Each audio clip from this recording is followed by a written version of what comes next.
Et what's up les bergers, bienvenue dans cette nouvelle vidéo où cette fois-ci nous allons parler des nouvelles, pas si nouvelles que ça, frégates russes Korskov. Allez, c'est parti. Revenant régulièrement à l'avant-plan lorsque les questions de renouvellement de la flotte russe sont soulevées, les frégates de la classe Amiral Korskov sont appelées à devenir le cœur temporaire de la flotte hauturière russe en attendant la mise au point de navires présentant un gabarit supérieur. Ayant connu une période de développement, de construction et de mise au point beaucoup plus longue qu'envisagée initialement, ayant pris de plein fouet la rupture des relations entre l'Ukraine et la Russie et les conséquences qui en découlèrent, bref, la création des frégates Amiral Korskov fut loin d'être une sinécure, et c'est loin d'être fini avec ce qui se passe en Ukraine, bref, on va y revenir un peu plus tard. La situation financière plus que complexe de la Russie durant la décennie 90, ainsi que l'absence d'utilité, ou tout du moins la perception de celle-ci, font que les mises sur cale de navires neufs au cours de cette période se réduisirent comme peau de chagrin, ce qui, couplé à la disparition de la chaîne logistique navale soviétique, entraîna un vieillissement accéléré de la flotte russe. Pourtant, les décideurs de la marine russe ne sont pas restés les bras croisés durant la décennie 90-2000, puisque le besoin de renouveler la flotte de surface avait été clairement identifié à l'époque.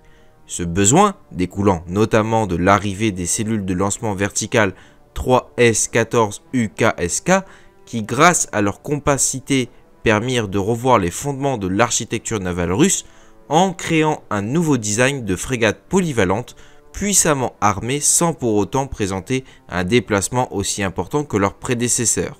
Avec le retour des budgets alloués aux questions militaires à l'aube des années 2000, les militaires russes vont relancer les commandes en mettant d'abord les bureaux d'études au travail pour leur proposer de nouveaux designs de navires. C'est en juin 2003 que le commandant de la marine russe va approuver le design conceptuel d'une nouvelle classe de frégate dessiné par le bureau d'études de Severon sous l'égide de l'ingénieur en chef Dimitri Silandiev. Et il faudra attendre le 28 février 2005 pour assister au lancement de l'appel d'offres concernant la construction d'une nouvelle classe de frégate, ce dernier étant finalement attribué au chantier naval Severnaya de Saint-Pétersbourg qui obtint le contrat de construction de la première frégate en date du 21 octobre 2005. La mise sur cale du premier navire de tête de série en date du 1er février 2006 sera dévoilé le nom de la nouvelle classe de frégate, à savoir l'Amiral Korskov. Les prévisions tablaient sur une mise en service au sein de la marine soviétique, au sein de la marine russe au début des années 2010, et les décideurs envisageaient l'acquisition dans le cadre du GPV 2011-2020 d'une dizaine de bâtiments avec comme objectif l'admission en service de 20 unités sur une période de temps de 15 à 20 ans. Les retards dans la construction vont rapidement apparaître et le lancement de la première unité n'aura lieu que le 29 octobre 2010, avec l'intention de livrer le bâtiment à la marine russe en 2011. Ce plan étant amendé en 2011 avec une planification de la livraison en novembre 2012, ce délai étant clairement impossible à tenir vu l'état d'avancement des travaux au début de 2012. De retard en contretemps, et je vous invite à voir ma vidéo sur l'état actuel des chantiers navals russes, la frégate ne débutera les essais constructeurs, étape préliminaire avant les essais d'homologation étatique, qu'en date du 18 novembre 2014. Bien que les essais concrets furent lancés à la fin de 2014, il faudra encore attendre pas moins de 4 ans pour assister à la remise de la frégate aux clients. En effet, suite à des diverses difficultés techniques, notamment de mise au point des nouveaux systèmes installés à bord, les essais du bâtiment vont durer beaucoup plus longtemps que prévu, et ce n'est qu'en mars 2017 que la frégate entrera dans la dernière phase des essais d'homologation. Enfin, c'est le 26 juillet 2018 qu'est signé le certificat d'acceptation du navire, suivi en date du 28 juillet, 2 jours plus tard, par la cérémonie de levée du drapeau de la marine russe, permettant de l'admettre enfin au service au sein de la flotte du Nord sur la base de Severomorsk. Bien que cette classe de frégate fût fortement retardée à l'instar de tous les navires mis sur cale post-91 en Russie, Les militaires ne sont pas restés aussi les bras croisés, puisqu'une commande portant sur 3 frégates supplémentaires fut signée entre USC Russia et le ministère de la Défense en date du 25 mars 2010.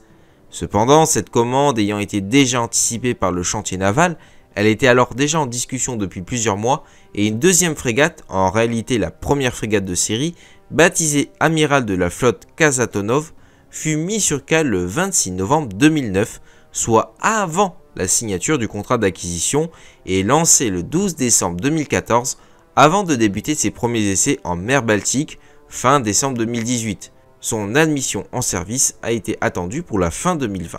Les mises sur cale des frégates suivantes vont se succéder. Admiral Kolovko est mis sur cale le 1er février 2012, suivi de l'amiral de la flotte d'Union soviétique Isakov, qui est mis sur cale le 14 novembre 2013. Alors que certaines sources indiquaient le fait que les frégates Admiral Korskov se limiteraient à 4 unités en vue de céder la place à des navires plus grands et plus modernes, la Russie a fait le choix de poursuivre la production en série pour l'instant. Ainsi, ce sont 2 frégates supplémentaires dans une variante légèrement modifiée, accroissement du nombre de cellules verticales UKSK avec passage de 16 à 24, qui vont être mises sur cale simultanément le 23 avril 2019 en présence du président russe au sein du chantier naval de Severnaya, répondant au nom de Admiral Amelko et Admiral Shishakov. Leur mise en service est attendue pour 2025-2026. Mais l'histoire ne va pas s'arrêter là, comme nous allons le voir en fait. Alors qu'est-ce que les frégates Korskov? Ce sont des frégates polyvalentes pouvant être employées dans les zones côtières ainsi que dans les zones éloignées. Produites au sein du chantier naval de Severnaya de Saint-Pétersbourg, les frégates de la classe Admiral Korskov ont été conçues autour des cellules à lancement vertical 3S-14 UKSK, permettant de mettre en œuvre les missiles Onik, Calibre et Tsirkon. La coque est avant tout en acier, avec un emploi de matériaux composites, notamment du PVC et de la fibre de carbone pour certaines parties des superstructures. La passerelle est située au milieu du bâtiment et est surmontée d'une mâture unique qui concentre la quasi-intégralité des radars et capteurs employés par le navire. En outre, elle a été conçue et pensée en vue de réduire leur détectabilité, avec mise en œuvre dans l'architecture générale du bâtiment de principes de réduction de la SER, à savoir la surface équivalente radar. Les frégates Korskov bénéficient d'un traitement qui est radicalement opposé des designs soviétiques antérieurs, avec une silhouette basse, un mât radar intégré, des lignes très épurées, ainsi que la mise en œuvre de matériaux composites dans sa structure. Clairement, on est loin de la silhouette des navires soviétiques et leur forêt d'antennes et de radars implantés parfois de manière anarchique sur le navire. Je vous laisse en photo par exemple l'ancienne classe Kirov. La chaîne cinématique du bâtiment est avant tout de type Kodak, Combined Diesel and Gas, avec 2 unités, DGTA M55R, et est basée, comme son nom l'indique, du coup sur un mix de moteurs diesel Columna 1049 couplé à des turbines à gaz UGT 15000+, qui actionnent via 2 réducteurs R055 et une ligne d'arbre couplée les 2 hélices à 5 pales. L'ensemble développe un total de 54 400 chevaux et permet au navire d'atteindre la vitesse maximale de 29 nœuds ou d'opter une marche économique de 14 nœuds de plus de 4 génératrices diesel du type ADH 10000 NK qui assurent l'alimentation électrique de la frégate. C'est le constructeur ukrainien Zornia Mashkotev, désolé si j'écorche encore le nom, qui a développé et mis au point la chaîne cinématique. Cette dernière étant un mélange de moteurs diesel russes et de turbines à gaz et réducteurs d'origine ukrainienne, ce qui va ne pas être sans conséquences. En effet, suite à la crise ukrainienne et l'annexion de la Crimée en 2014, d'abord, l'Ukraine a décrété un embargo sur les exportations de matériel militaire vers la Russie, plaçant cette dernière dans une position délicate puisque son industrie n'a jamais été en mesure de produire des turbines à gaz navales de forte puissance vu le recours aux productions ukrainiennes. Par conséquent, un onéreux programme de substitution fut initié permettant au pays d'acquérir les capacités de production de certains produits clés dont elle n'avait pas encore la maîtrise. Les turbines à gaz navales en faisaient bien évidemment partie. Le pays fut alors contraint d'ailleurs d'investir dans ce secteur, sinon il ne lui restait que la possibilité de la propulsion nucléaire, dont elle maîtrise par contre toute la chaîne. Pour équiper ces bâtiments, cette option n'était pas concevable pour une frégate. Ceci entraînerait une explosion de la masse du bâtiment et la nécessité de redessiner à nouveau tout le navire. La chaîne cinématique des frégates Korskov fut directement impactée puisque les 3e et 4e unités ont dû attendre la mise au point de la variante russe avant de voir leur construction se poursuivre, ceci entraînant d'ailleurs d'importants retards dans leur achèvement. La nouvelle chaîne cinématique, qui équipera alors tous les bâtiments à partir de l'Admiral Kolosko, est toujours repris sous le nom de M55R, mais au lieu de disposer des turbines à gaz UGT 15000+, ces dernières sont remplacées par une nouvelle turbine à gaz développée par Saturn, la M90FR, dont la première unité a été livrée en février 2019. Cette dernière développe une puissance similaire à son homologue ukrainienne, tout en étant légèrement plus économe au niveau de la consommation, tout en bénéficiant d'une durée de vie allongée. Les réducteurs employés sont un nouveau modèle, le R055R, et sont étroitement dérivés du matériel d'origine, mais produits en Russie. A noter qu'en ce qui concerne les réducteurs, la Russie semble avoir de grosses difficultés à les produire en nombre et dans les délais impartis, ce qui va encore nécessiter de gros investissements pour satisfaire la demande, sous peine de devenir un goulot d'étranglement dans la construction navale russe, que ce soit pour les frégates Admiral Korskov ainsi que pour d'autres classes de navires. C'est au niveau de l'armement embarqué que les frégates Korskov vont être caractéristiques de la construction navale russe contemporaine, avec la mise en œuvre d'une batterie de nouveaux armements qui vont significativement complexifier la mise au point du navire, mais en échange, ces nouveaux armements permettent de faire de cette frégate un bâtiment polyvalent disposant d'un armement équilibré, ce qui la distingue des navires spécialisés déployés par la marine soviétique, notamment le couple Udaloy et Stravemny.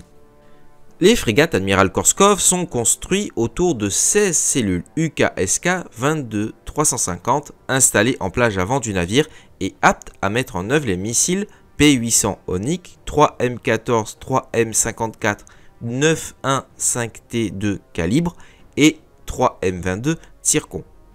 Le guidage des missiles embarqués dans les cellules verticales est assuré par un radar 3-4K1 monolithe installé dans un dôme massif, monté au-dessus de la passerelle de navigation. Il semble également que ce radar puisse servir de backup pour le contrôle de l'artillerie en cas de défaillance du radar dédié. A noter que lors de la mise au point de la classe Admiral Korskov, le missile 3M22 Zircon était alors toujours sur la table à dessin. Maintenant, il fait partie intégrante du bâtiment. Les deux dernières frégates, mises sur cale en 2019, voient le design évoluer avec l'ajout de 8 cellules verticales supplémentaires. L'ensemble de dotation du navire passant donc à 24 cellules UKSK 22-350. Ceci n'ayant qu'un impact marginal sur la masse totale du navire, les dimensions des bâtiments n'évoluant pas des suites de cet ajout. Il ne sera pas improbable que les 4 premières frégates bénéficient alors d'un rééquipement dans le cadre d'une révision générale ou d'une modernisation à mi-vie, mais ceci n'est pas encore confirmé. A l'inverse, l'option des 24 cellules verticales devient la nouvelle norme pour les prochains bâtiments de cette classe.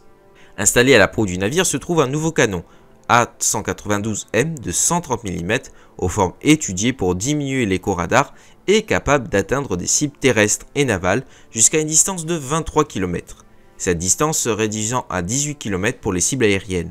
L'ensemble est couplé au radar de tir dédié 5P10 Puma. Installé latéralement dans la coque du navire à raison de 2 lanceurs quadruples SM588 pour torpilles de 324 mm, le système Packet NK est un système hybride à la fois offensif et défensif employé pour attaquer les cibles sous-marines jusqu'à une distance de 10 km ainsi que d'intercepter les torpilles lancées contre le navire. Répondant au doux nom de 9K96 poliment réduit, le système de défense anti-aérienne embarqué est une variante de l'emploi en milieu naval du S-350, ce dernier faisant usage de missiles développés pour le système S-400, que vous connaissez un peu mieux. Composé de 32 cellules 4x8 de lancement vertical 3S97 installé en plage avant entre les cellules UKSK et le canon, le système poliment réduit peut mettre en œuvre les missiles 9M96E et 9M96E2 d'une portée maximale de 140 km ainsi que le missile 9M100 d'une portée maximale de 15 km. Le système peut emporter un seul missile 9M96E par cellule ou 4 missiles 9M100 par cellule quadruple, conférant au système une capacité maximale théorique de 32 missiles à longue portée ou 128 missiles à courte portée. Le système de lanceurs et de missiles porte le nom de Redu, tandis que le radar associé, le 5P20K, est constitué de 4 antennes EASA plates fonctionnant en bande S, installées sur la mâture principale et couvrant une surface de 360 degrés qui est mieux connue sous le nom de poliment, d'où par association le nom du système. On remarquera que les frégates Korskov disposent d'un système SAM d'une portée maximale de 140 km qu'on peut qualifier d'intermédiaire en comparaison avec le S-300F qui est déployé sur des navires de plus gros tonnage. La défense rapprochée des frégates Korskov est assurée par deux modules 3M89 Palache installés à l'arrière du navire et équipés chacun de deux canons à tir rapide de 30 mm. En outre, deux mitrailleuses sur pied MTPU de 14,5 mm sont également implantées à hauteur de la passerelle et sont chargées d'assurer la protection contre les embarcations légères à courte distance. Et enfin, un hangar pouvant recevoir un hélicoptère KA-27 est installé à la poupe, où se trouve fort logiquement une plateforme d'appontage. Outre les radars dédiés aux armements, les frégates Korskov disposent d'un radar principal tridimensionnel 5P27 installé au sommet de la mâture pour ne pas entrer en conflit avec les autres radars et disposant d'une portée maximale de 130 km, qui est employé pour la recherche et la détection en surface et dans les airs des cibles à distance avant que les radars dédiés ne prennent le relais pour l'acquisition des cibles. Pour la navigation, nous avons 3 radars PAL-N qui sont employés, ces derniers étant implantés en haut de la mâture et d'autres du radar Fourque 4. La détection des cibles sous-marines est assurée par un sonar Zarya M implanté dans le bulbe d'étrave, couplé à un sonar traîné, le Vitka EM, implanté à l'arrière du bâtiment. Enfin, les frégates disposent d'un système de guerre électronique 5P28 Provest M qui est composé de contre-mesures anti-missiles KT-308-5 et KT-216, du système de brouillage KT-28 ainsi que du système de brouillage optique 5P42 Feeling. Dire que le développement des frégates Korskov ne fut pas du tout repos serait un doux euphémisme. Il aura fallu pas moins de 12 ans à la Russie pour mettre en service une frégate d'un déplacement de 5400 tonnes. Il s'agit très certainement d'un record en la matière. Certes, la construction navale russe a été fortement impactée par la disparition de l'URSS et l'éclatement du secteur entre plusieurs pays qui ne sont pas nécessairement prêts à collaborer entre eux. Néanmoins, la construction navale russe a également souffert de l'indécision chronique de ses décideurs, de calendriers parfois totalement irréalistes et d'un financement qui est parfois aussi très erratique, ainsi que d'une concurrence féroce entre grands chantiers navals pour le moins délétères. Les frégates Korskov sont le produit de cette époque. L'introduction simultanée de plusieurs nouveaux systèmes d'armement sur un nouveau design de navires de grande taille qui a vu la construction navale russe buter sur tous les écueils possibles. Entre son réapprentissage de la construction de navires de fort déplacement ainsi que le besoin de déterminer les nouveaux systèmes mis en œuvre, il était inscrit dans les astres que la tâche allait s'avérer dantesque, ce qui fut effectivement le cas, surtout en ce qui concerne un secteur qui est notoirement inefficace au niveau des délais de production en comparaison avec les homologues d'autres pays. Mais nous allons faire un petit aparté sur ce qui se passe avec l'Ukraine, puisque les Russes ont fait preuve d'un peu plus de réalisme dans le projet des frégates Korskov. Voyant que le retard s'accroissait de manière quasi exponentielle, la décision fut prise de mettre rapidement sur cale une série de 6 frégates moins modernes, mais basées sur un design éprouvé exporté en Inde, les LZD 11-356 Talwar, et adaptées aux besoins russes sur les frégates Admiral Grigorovitch. Le but recherché étant de disposer d'une sortie de secours en cas d'échec de la mise au point des frégates Admiral Korskov. Dérivant fortement des frégates de la classe Burevetsky dans la classification OTAN Krivak 1 à 4, les frégates Admiral Grigorovitch sont produites au sein du chantier naval Yantar de Kaliningrad. Disposant d'un déplacement standard de 3620 tonnes et d'un déplacement maximal de 4035 tonnes, l'armement principal est composé de 8 cellules verticales UKSK ainsi que du système SAM à moyenne portée Stil 1. La chaîne cinématique est construite autour des turbines à gaz et réducteurs provenant de aussi l'Ukraine. Mais bon, 2 séries de 3 unités vont être commandées en vue de rééquiper la flotte de la mer Noire. Mais, oui, comme j'ai rigolé, du coup, ironie du sort, les frégates amiral Grigorovitch verront elles aussi leur production limitée à 3 unités suite à l'impossibilité pour la Russie d'obtenir l'ensemble des turbines à gaz ukrainiennes prévues pour équiper les nouvelles unités, mais non achevées lors de la rupture des relations entre l'Ukraine et la Russie.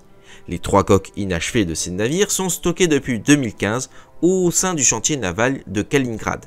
2 d'entre elles ont été revendues à l'Inde et sont actuellement en rééquipement selon les besoins indiens. La dernière coque est stockée, mais sans que l'on sache ce qu'elle adviendra par la suite. Les 3 frégates en service ont été admises au service entre mars 2016 et décembre 2017 au sein de la flotte de la mer Noire et elles répondent aux doux noms de l'amiral Grigorovitch, l'amiral Essen et l'amiral Marakov.